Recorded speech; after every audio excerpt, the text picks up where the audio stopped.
Good morning student. जैसे कि last video में हम एक्सरसाइज नंबर 1.4 कर रहे थे, तो पहला क्वेश्चन कर लिया था और दूसरा क्वेश्चन भी बिल्कुल सेम उसी क्वेश्चन से करना है आपको, इसलिए मैं आपको तीसरा क्वेश्चन करके बता रहा हूँ।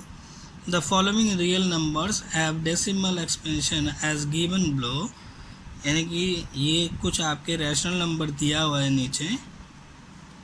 इन each case decide whether they are rational और नॉट। अब आपको हर एक को देखना है कि इसमें से कोई रैशनल नंबर है या नहीं है। If they are rational number of the form p upon q, अगर कोई भी रैशनल नंबर है उसको हम p अपॉन q दिखा सकते हैं। What can you say about the prime factorisation of q, और q जो कि डिनोमिनेटर है उसके बारे में आप क्या कर सकते हैं, उसके लिए आप क्या कर सकते हैं ये आपको बताना है। तो पहला आपका क्वेश्चन दे रखा है 43.123456789, ठीक है जी, ये आपको दे रखा है। अब ये पहले आपको देखना है कि ये जो है ये कौन सा हो रहा है, ये रैशनल नंबर है या नहीं है। तो ये क्या हो रहा है, ये टर्मिनेटिंग हो रहा है। हमने इससे पहले चैप्टर में पढ़ा था, इससे पहले फर्स्ट क्वेश्चन में पढ़ा था टर्मिनेटिंग और नॉन टर्मिनेटिंग।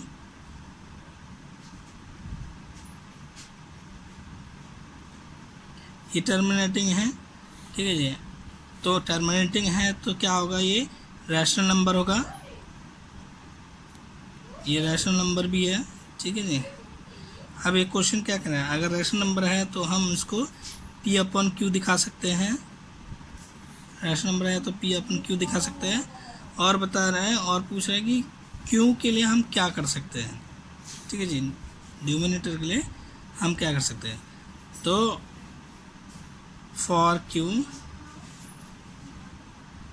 के लिए हम ये कह सकते हैं, we can say that the prime factorisation of q in the form of 2n multiply 5m, यानी कि या तो दो के फैक्टर में आएगा या फिर 5 के फैक्टर में आता है या दोनों के फैक्टर में आता है q रैशनल नंबर के। अगर रैशनल नंबर है तो हमारा जो q होगा वो या तो 2 के फॉर्म में होगा या 5 या तो 2 के गुणनखंड में होगा या 5 के या दोनों के गुणनखंड में हो सकता है।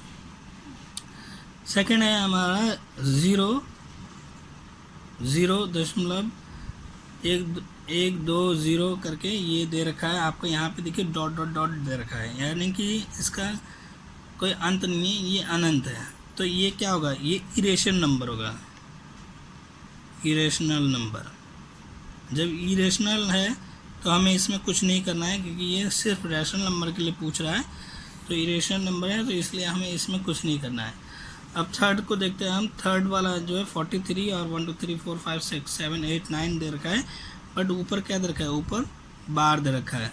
जब ऊपर बार देता है तो ये क्या होता है, ये नॉन टर्मिनेटिंग